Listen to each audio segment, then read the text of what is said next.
আপনারা যদি উদ্ধৃতি করেন, আমি দায়িত্ব মা বোনেদের উপর দিয়ে গেলাম। মা বোনেরা যে রাগে সে চুলও বাঁধে। ইলেকশনের দিন, কাউন্টিং এর দিন যদি কেউ কোনো ফোর্স সাপ্লাই করে, আপনারা জোট বাঁধবেন, রুখে দাঁড়াবেন, আর যার যা বাড়িতে আছে তাই নিয়ে বেরোবেন। যার যেটা বাড়িতে আছে সেটা নিয়েই বেরোবেন। তাহলে কি সেটাই হয়েছে মালদার কালিয়াচকে? শেষ পর্যন্ত এনআইএ ময়দানে নেমেছে এবং এনআইএ ময়দানে নেমেই একেবারে ক্লু পেয়েছে কারা কারা এর সঙ্গে জড়িত এবং কারা কারা এর সঙ্গে জড়িত। আগেই আমরা দেখেছি আইএসএফের প্রার্থী গ্রেফতার হয়েছেন, মিমের নেতা মোফাক্করুল ইসলাম, দীর্ঘদিন ধরে উস্কানির মাস্টার মাইন্ড, একেবারে জামাতি মাস্টার মাইন্ড, র্যাডিক্যাল মানুষ এই মোফাক্করুল ইসলাম, তাকেও গ্রেফতার করেছে সিআইডি। সিআইডি অর্থাৎ রাজ্য সরকারের অধীনস্থ একটি সংস্থা। তাহলে কি করে মমতা বন্দ্যোপাধ্যায় বলছিলেন তার হাতে কোনো ক্ষমতা নেই? শেষ পর্যন্ত মমতা বন্দ্যোপাধ্যায় আজকে বলেছেন যে সিআইডি স্বাধীন সংস্থা, সিআইডি রাজ্যের হাতে আছে, সিআইডি ইলেকশন কমিশনের আন্ডারে নেই, সেই কারণেই সিআইডিকে দিয়ে এই কাজটা করানো হয়েছে। অর্থাৎ নির্দেশটা দিয়েছেন মমতা বন্দ্যোপাধ্যায় গ্রেফতার করার। তাহলে ধরে নিতে হবে মমতা বন্দ্যোপাধ্যায় এতদিন যা বলছেন আমার সব ক্ষমতা কেড়ে নিল, সেটা মিথ্যে। মিথ্যে হওয়াটাই স্বাভাবিক। তার কারণ দেখুন, মমতা বন্দ্যোপাধ্যায় বলছেন পুলিশ তার কন্ট্রোলে নেই। তৃণমূল কংগ্রেসের যারা মুখপাত্র, বিশেষ করে কুণাল ঘোষ, সাংবাদিক সম্মেলন করে বলেছেন সবটাই ইলেকশন কমিশনের হাতে। এটা কি সত্যি? একেবারে সত্যি নয়, ডাহা মিথ্যে কথা। খাতায় কলমে এখন ইলেকশন কমিশনের হাতে আছে, কিন্তু 15টা বছর রাজ্যে শাসন করছে তৃণমূল কংগ্রেস এবং পুলিশ তাদের এতদিন তাদের হয়ে তাদের কথা শুনেছে, তাদের হয়ে অনেক ক্ষেত্রে কাজ করেছে। যেমন নির্দেশ এসেছে সরকারি তরফে, তৃণমূল কংগ্রেসের তরফে দলীয়ভাবে সেই নির্দেশ পালন করেছে। সেই পুলিশই তো আছে রাজ্যে, নতুন পুলিশ তো রিক্রুট হয়নি এবং সরকার বদল হয়ে অন্য সরকার তো আসেনি। এখনও তো কেয়ারটেকার সরকারের নাম তৃণমূল কংগ্রেসের সরকার রয়েছে, কেয়ারটেকার মুখ্যমন্ত্রীর নাম মমতা বন্দ্যোপাধ্যায়। তাহলে মমতা বন্দ্যোপাধ্যায় যতক্ষণ না বদল হচ্ছেন ততক্ষণ এই পুলিশকে এই থানা থেকে ওই থানা সরিয়ে দিন, কিন্তু সে তো এ রাজ্যেরই পুলিশ। তার ঘর বদল হয়েছে, তার থানা বদল হয়েছে, কিন্তু নির্দেশ দেওয়ার লোকেরও কিছুটা বদল হয়েছে, কিন্তু সবটা বদল তো হয়নি। পুলিশ একেবারে তৃণমূল কংগ্রেসের কথা এখন যে শুনছে না, এটা বললে ঘোড়ায়ও হাসবে। তাই মমতা বন্দ্যোপাধ্যায় যে নিয়মিত মিথ্যে কথা বলে যাচ্ছেন সেটা কিন্তু একেবারে প্রকাশ্যে চলে এসেছে। এবং আপনাদের বলছিলাম না, এর সঙ্গে তৃণমূলের কি যোগ? একেবারেই নেই। অমিত মালব্য অভিযোগ করেছেন, একেবারে ভিডিও দিয়ে তিনি দেখিয়ে দিয়েছেন, ছবি একেবারে সোশ্যাল মিডিয়ায় তিনি দেখিয়ে দিয়েছেন যে দুষ্কৃতীরা, যে অভিযুক্তরা সেদিনের গণ্ডগোলে ছিল, জাজেদের উপরে আক্রমণ করার সময়, গণ্ডগোলের সময় যারা উপস্থিত ছিল, তারা সেদিনই সকাল থেকে দুপুরবেলায় তৃণমূল কংগ্রেসের নেত্রী সাবিনা ইয়াসমিন, মন্ত্রীও বটে তিনি, তাদের সঙ্গে ছিলেন। অর্থাৎ বিক্ষোভকারীদের সঙ্গে সাবিনা ইয়াসমিনের ভিডিও প্রত্যক্ষ প্রমাণ যোগ পাওয়া যাচ্ছে। এবার কি বলবে তৃণমূল কংগ্রেস যে একেবারে যোগ নেই? তবে সত্যি একটা জিনিস আমি খুব খুশি হয়েছে যে এনআইএ তদন্ত হয়েছে, সিবিআই তদন্ত হয়নি। সিবিআই তদন্তের ক্ষেত্রে পশ্চিমবঙ্গের মানুষ, সাংবাদিক হিসেবে বা সাধারণ মানুষ হিসেবে আপনি আমার সঙ্গে হয়তো সহমত হবেন বেশিরভাগ ক্ষেত্রেই, যে সিবিআই এর উপরে মানুষের এখন আশা ভরসা ধীরে ধীরে কমে আসছে।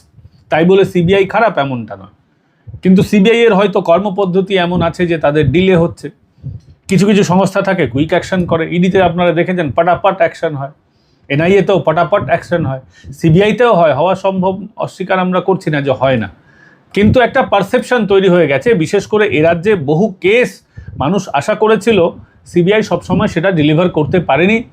তবে সিবিআই একেবারে খারাপ কাজ করেছে এমনটাও নয়। বিশেষ করে কেস টু কেস যদি বলতে হয় তাহলে আমি আপনাদের বুঝিয়ে বলতে পারবো যে এই কেসে এই ঘটনা ঘটেছিল। রাজ্য সরকারের চূড়ান্ত অসহযোগিতার জন্য সিবিআই কিছু কিছু ক্ষেত্রে ব্যর্থ হয়েছে। এনআইএ পারছে, তাহলে সিবিআই পারে না কেন? সেটা একটা আলাদা আলোচনার বিষয়। তবে শর্টে বলতে গেলে এনআইএর অফিসাররা বাইরে থেকে আসেন, দ্রুত কাজ করেন, চলে যান। সিবিআই অফিসারদের এখানেই অফিস, এখানেই কাজ করেন, রাজ্যে থাকতে হয়।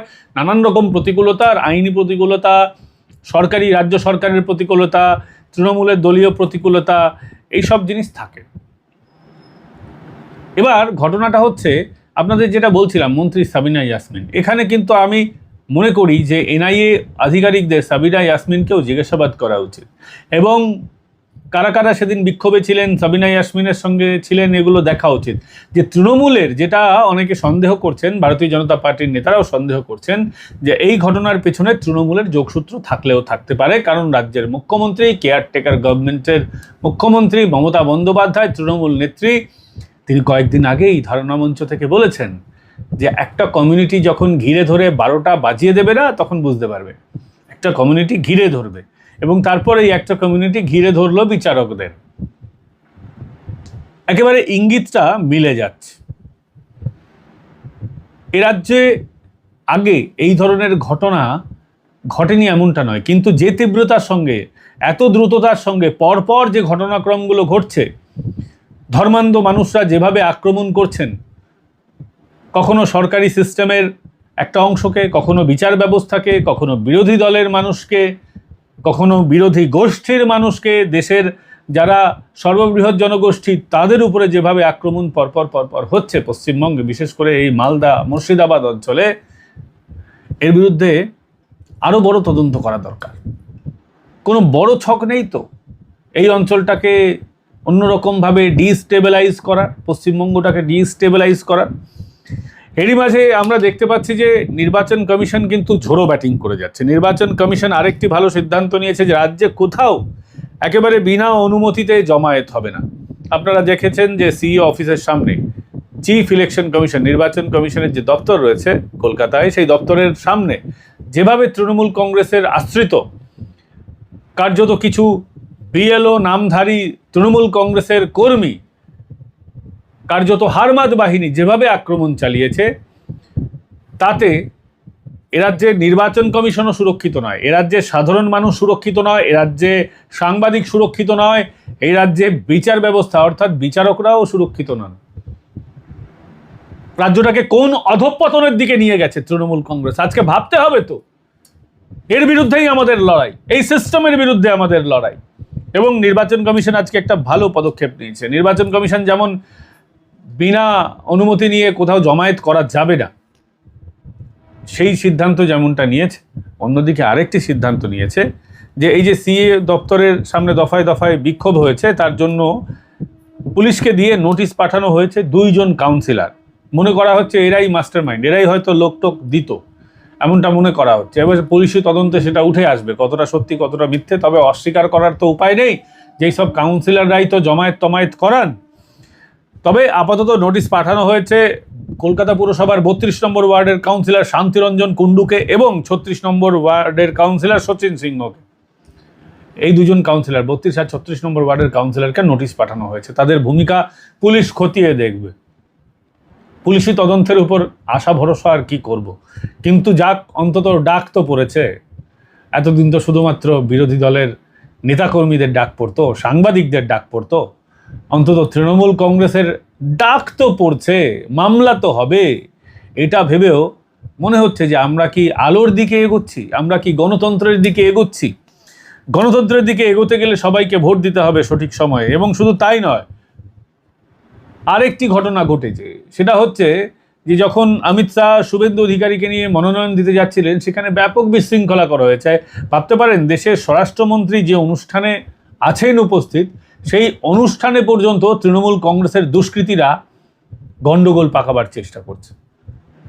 এ ভূভারতে কোথাও এই দৃশ্য ভাবাই যায় না যেটা পশ্চিমবঙ্গে হয়। স্বরাষ্ট্রমন্ত্রী, দেশের 2 নম্বর ব্যক্তি, যদি রাষ্ট্রপতি প্রধানমন্ত্রীকে আমরা এক লেভেলে ধরি নিরাপত্তার দিক থেকে, তাহলে 2 নম্বর ব্যক্তি হচ্ছেন স্বরাষ্ট্রমন্ত্রী। তার যদি কিছু হতো, কে দায়টা নিত? কিন্তু এ রাজ্য তো মনে হয় যেন ভারতের অংশই নয়, আলাদা একটা দ্বীপ রাষ্ট্র, স্বাধীন রাষ্ট্র, যেমনটা আচরণ করে তৃণমূল কংগ্রেস। এবং এর জন্য 2 ডিসিকে শোকজ করা হয়েছে। হরিশ চ্যাটার্জি স্ট্রিটের ওই এলাকার দায়িত্বে যিনি ছিলেন এবং হাজরা রোডের দায়িত্বে যিনি ছিলেন, এই 2 জন ডিসিকে সাসপেন্ড করা হয়েছে। এই মিছিলে, তৃণমূল কংগ্রেসের মিছিল থেকে যেভাবে মানুষ স্বরাষ্ট্রমন্ত্রীর দিকে হামলা করেছে, এই মিছিলের উপরে হামলা করেছে, তাতে বোঝা যায় রাজ্যের অর্থনীতির অবস্থাকে। রাজ্যের অর্থনীতির একেবারে বেহাল দশা করে দিয়েছে তৃণমূল কংগ্রেস। তৃণমূল কংগ্রেসের মিছিলে লোক হয়, তার কারণ এ রাজ্যে কর্মসংস্থান নেই। সত্যি তো, এ রাজ্যে যদি কর্মসংস্থান থাকতো তাহলে কি এই অবস্থা হতো? মানুষ মিছিলে হাঁটতো? তাহলে তো মানুষ কাজ করে খেত, ব্যবসা করে খেত। এবং প্ল্যান পরিকল্পনা করে মমতা বন্দ্যোপাধ্যায় 2025 সালে একটি আইন প্রত্যাহার করে নিয়েছিলেন। West Bengal incentive schemes revocation act এনেছিলেন 2025 সালে। এই আইনটাকে শিল্প বিরোধী আইন বলা হয়। 1993 সাল থেকে শিল্পপতিদের ইনসেন্টিভ দেওয়া হতো, অর্থাৎ এ রাজ্যে আপনি যদি কোনো কলকারখানা করেন, শিল্প করেন, তাহলে সরকার, পশ্চিমবঙ্গ সরকার আপনাকে ইনসেন্টিভ দিত, মানে ব্যবসায়ীদের ইনসেন্টিভ দিত, লাভ পৌঁছে দিত, যাতে তারা ব্যবসামুখী হয়, পশ্চিমবঙ্গে আসে ব্যবসা করার জন্য। কিন্তু মমতা বন্দ্যোপাধ্যায় তো ব্যবসা চাই না। মমতা বন্দ্যোপাধ্যায় পেয়ারের লোকেদের ডাকবেন, মাছ মাংস খাওয়াবেন, মাছ মাংস খাওয়ানোর নাম করে শিল্প সম্মেলন হবে, কিন্তু আলটিমেটলি কোনো শিল্প আসবে না। ঢপের মৌ চুক্তি স্বাক্ষর হবে, সেই মৌ চুক্তির যে কাগজটা সেটা নিয়ে হাত মুছে শিল্পপতিরা বাড়ি চলে যান। এটাই হচ্ছে রাজ্যের আসল অবস্থা। আজকে যেসব বন্ধ, ডানলপ বন্ধ, অ্যাম্বাসেডার কারখানা বন্ধ, ব্রিটানিয়ার কারখানা বন্ধ হয়েছে একের পর এক, রাজা বিস্কুটের বহু ফ্যাক্টরি বন্ধ হয়েছে, ঢালাই কারখানা বন্ধ হয়ে গেছে, এরকম হাজারো হাজারো ফ্যাক্টরি বন্ধ হয়েছে। 7,000 তার বেশি কোম্পানি পশ্চিমবঙ্গ ছেড়ে চলে গেছে অন্যত্র। হাজার হাজার কোম্পানি এখন বন্ধ হয়ে পড়ে আছে। 15টা বড় কোম্পানি বিগত 2-3 বছরের মধ্যে, বিগ শট মাল্টিন্যাশনাল কোম্পানি, তারা পশ্চিমবঙ্গ ছেড়ে চলে গেছে। এ রাজ্যে শিল্প বন্ধ, বেকারত্ব বৃদ্ধি পেয়েছে। এবং আপনারা জানেন যে গোটা দেশের জিডিপির মাত্র 5% কন্ট্রিবিউট করে পশ্চিমবঙ্গ। 10 কোটি জনসংখ্যার রাজ্য, যেটা মোঘল আমলেও 25% দেশের ইকোনমিকে কন্ট্রোল করতো। সবচেয়ে ধনী রাজ্য ছিল সুবে বাংলা মোঘল আমলে, এই বাংলা বঙ্গপ্রদেশ। তাহলে ভেবে দেখুন, যেটা একটা সময় 25-30% জিডিপিকে কন্ট্রিবিউট করতো, এখান থেকে সব থেকে বেশি ট্যাক্স যেত দিল্লিতে। এবং সেই রাজ্য ব্রিটিশরা ছেড়ে যাওয়ার পরেও 10-12% জিডিপি ছিল। কিন্তু আজকে মমতা বন্দ্যোপাধ্যায় পুরো হাফ করে দিয়েছেন জিডিপিকে। এই যে জিডিপিটা যেটা দেখছেন না, ওটা কটা আমাদের হাই রাইজ বিল্ডিং হচ্ছে বলে, কিছু পরিকাঠামো উন্নয়ন হলে সেটাকেও জিডিপির মধ্যে ধরা হয়। এবং দৈনন্দিন আমরা যে কেনাকাটা করি, আমাদের পশ্চিমবঙ্গ তো প্রোডাকশন স্টেট নয়, এখানে কিছু প্রোডাকশন হয় না, এটা হচ্ছে পারচেজ স্টেট। আমরা কেনাকাটা করি, ওই কেনাকাটা আর পরিকাঠামো যে উন্নয়নের নাম করে বিল্ডিং হচ্ছে, রাস্তা হচ্ছে, এইগুলো দিয়েই জিডিপি ধরা হয়। অ্যাকচুয়ালি জিডিপি এগুলোকে বাদ দিলে পশ্চিমবঙ্গের অবস্থা আরও টাইট হয়ে যাবে, জিডিপিতে কোনো কন্ট্রিবিউশনই থাকবে না। আজকে এ রাজ্য সরকার 8 লক্ষ কোটি টাকার ঋণ নিয়ে বসে আছে। একটা বাচ্চা জন্মালে, একটা সন্তান জন্মালে তার মাথার উপরে 77,200 টাকা ঋণ রয়েছে। আমরা অনেকেই ঋণ শোধ দিয়ে দিই, কিন্তু পশ্চিমবঙ্গ সরকার আমাদের থেকেও মনে হয় যেন খারাপ অবস্থা, দেউলিয়া হওয়ার মতো জায়গায় চলে গেছে। আজকে ভাবে দেখুন, আমার আপনার মাথার উপরে পশ্চিমবঙ্গ সরকার যদি আজকে দেউলিয়া হয়ে যায়, আমাকে আপনাকে 77,200 টাকা ঋণ শোধ করতে হবে। এবং যতদিন এই সরকারের পতন হবে ততদিন দেখবেন এটা 80,000 টাকার কাছাকাছি চলে যাচ্ছে। ভেবেছেন কখনো? আপনি একটা টাকা না নিয়েও আপনার মাথার উপরে 80,000 টাকার প্রায় ঋণ রয়েছে। মমতা বন্দ্যোপাধ্যায় সরকার আপনাকে এই জায়গায় নিয়ে গেছে। আপনার সন্তান জন্মালেও সে ঋণ নিয়ে জন্মাবে। মাতৃঋণ পিতৃঋণের কথা বলছি না, সরকার যে মোচ্ছব করছে, সরকার যে ঋণটা নিয়েছে তার বেশিরভাগ তো মোচ্ছবের টাকা। সরকার জেতার জন্য ভাতা দিয়েছে, তৃণমূল কংগ্রেস করে কমবে খেয়েছে, রাস্তা তৈরি করেছে, কাটমানি খেয়েছে, বিকেলবেলা বসে আসর বসায় তৃণমূল কংগ্রেস। একেবারে মোচ্ছবের জন্য, তৃণমূল কংগ্রেসের মোচ্ছবের জন্য আপনার আমার মাথার উপরে প্রায় 80,000 টাকার ঋণ। রাজস্ব ঘাটতি 8%। কোথায় নিয়ে যাচ্ছে এই রাজ্যটাকে? 2024-25-এর যদি বাজেটের দিকে আমরা দেখি, তাহলে আমরা দেখতে পাবো যে রাজ্য সরকার 3.36 লক্ষ কোটি 3.36 লক্ষ কোটি বাজেট তৈরি করেছিল, কিন্তু খরচ করতে পারেনি। যে বাজেট তৈরি করেছে সেই বাজেটও খরচ করতে পারেনি। বাস্তবে খরচ হয়েছিল 3.07 লক্ষ কোটি। তাহলে বাকি টাকাটা গেল কোথায়? কেন খরচ করতে পারলো না? শেষ এই 25-26-এর যে বাজেট, সেখানে প্রস্তাবিত বাজেট ছিল 3.74 লক্ষ কোটি টাকার, কিন্তু সরকার আনুমানিক খরচ করতে পেরেছে 3.46 লক্ষ কোটি টাকা। সরকার যে বাজেটটা বানায় না, সেই বাজেটও পুরোপুরি খরচ করতে পারে না। এত কাটমানি হয়, একেবারে উপর থেকে নিচে অবধি টাকা পৌঁছে যাচ্ছে, আবার নিচ থেকে সেই টাকা আবার উপর অবধি কালীঘাট অবধি পৌঁছে যাচ্ছে, চুষে নেওয়া হচ্ছে স্ট্র নিয়ে। সেই টাকাও এরা খরচ করতে পারে না। ভারতবর্ষের জিডিপি প্রায় 6% আশেপাশে সবসময় থাকে, 5.6% কাছাকাছি, কখনো সেটা 7-8 অবধি পৌঁছয় ভালো সময়। কিন্তু রাজ্যের জিএসডিপি জানেন এখন বর্তমানে 4.3% পশ্চিমবঙ্গ কন্ট্রিবিউট করছে। মানুষের আয় এখানে মাথাপিছু যে আয় রয়েছে জাতীয় গড়ের তুলনায় 20% কম। এমনিতেই তো এ রাজ্যে যারা আমরা কখনো না কখনো তো বেসরকারি সংস্থায় কাজ করেছি, আমরা জানি যে দিল্লিতে এই সেম কাজের জন্য যে বেতন আছে, বেঙ্গালুরুতে যে বেতন আছে, তার অর্ধেকও আমরা পাই না। যার জন্যই আজকে এখান থেকে মানুষ অন্য রাজ্যে কাজের জন্য চলে যাচ্ছেন, কর্মসংস্থানের জন্য। যে সমস্ত ট্রেন রাজ্য ছাড়ছে, বাঙালি এখন ঘুরতে যাচ্ছে কম, বাঙালি অন্য রাজ্যে কাজ করতে যাচ্ছে বেশি।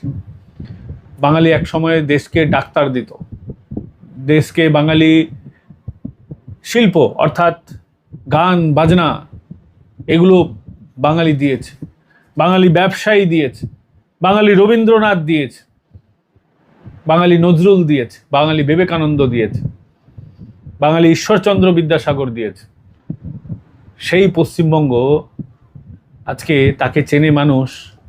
ওয়েটার, বিভিন্ন জায়গায় যাবেন, আমি তো সারা ভারতবর্ষ ঘুরে বেড়াই, ভারতবর্ষের বিভিন্ন জায়গায় যেখানেই যাই দেখি ওয়েটারকে বাঙালি, হোটেলে ঘর মুচ্ছে কে বাঙালি।